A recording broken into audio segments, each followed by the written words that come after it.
Dowsing is a really good esoteric tool because it can tell us what is in the land and how it influences our bodies and our minds and our consciousness and even our health. You see, if I just went into a shop, bought a pair of dowsing rods or one rod, you can use one or two rods incidentally to dowse with, and I went to an ancient site and just started dowsing and walking around, and my rods could cross here, and I could think, well, that looks like a straight line, it looks like a ley line. And indeed it could be. Or could it? Could it be something else that is detrimental to our health? And it can be, because as much as you have straight ley lines going through the land, through ancient sites, sometimes through our houses and our businesses, you can also have grid lines. And grid lines, if you imagine Gaia is flat at the poles and she bulges at the equators, and you throw a fishing net over Gaia, you come up with little squares, yeah? And these little squares form linear lines. And you could have not got a ley line, you could have got a grid line that is detrimental towards our health. Why? How?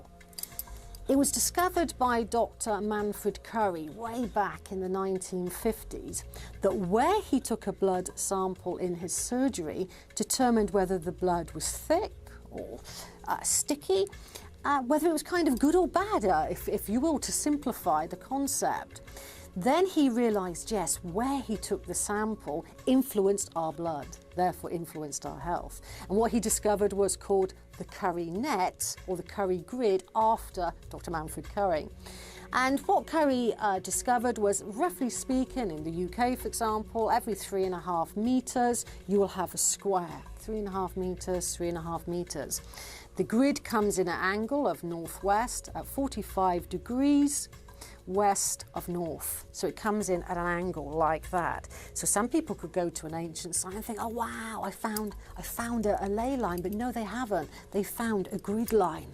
In the 1980s, Dr. Kathy Batchelor, she really investigated what she called cancer homes. And she realised that if you sleep on a detrimental crossing point of the Curry net or other grids beside, then it's like long-term exposure to that, sleeping night after night, year after year, will begin to break down your immune system, and whatever you're prone to, it could be cancer, rheumatism, that will start to manifest. Now, you could go for healing, you could go for acupuncture, you could go for orthodox treatment at your local doctors, but if you go back onto the grid, she discovered that you would not self-heal.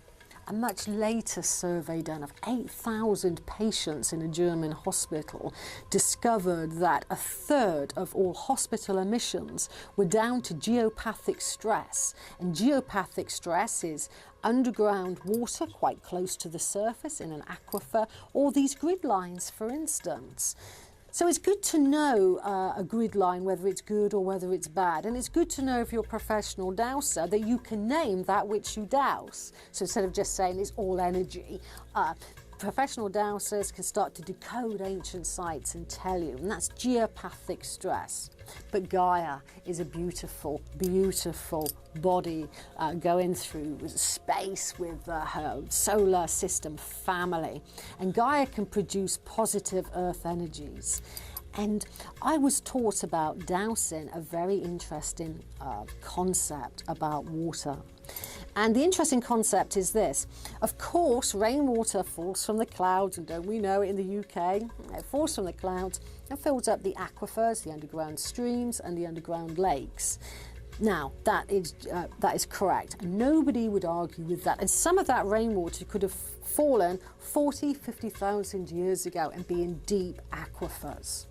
It's like my late father said. Gaia can produce water independent of rainfall within her womb, if you will. And this water, wherever it's formed, and it reaches up through the fissure systems and eventually breaks out on the surface, that's your medicinal healing waters. Where it was bored in antiquity, that's your holy well. And it manifests a spiral pattern, yeah? It's called a geospiral. That's how I would recognize positive yin water, that's what I call it. Old-fashioned dowsers call it primary water. It's born within Gaia. I call it yin water, compared to the yang water that falls from the sky. There's a story about a little girl called Bernadette in France. She found a spot and she just started scratching with her hands at the dirt and scratched and scratched and scratched. And actually she put the dirt in her mouth and reached and she scratched and scratched and scratched until the waters were born and bubbled up and Lourdes was born, a very healing place in France. But Bernadette did that because the Virgin Mary manifested for her there, the Blessed Virgin Mary, called by Catholics.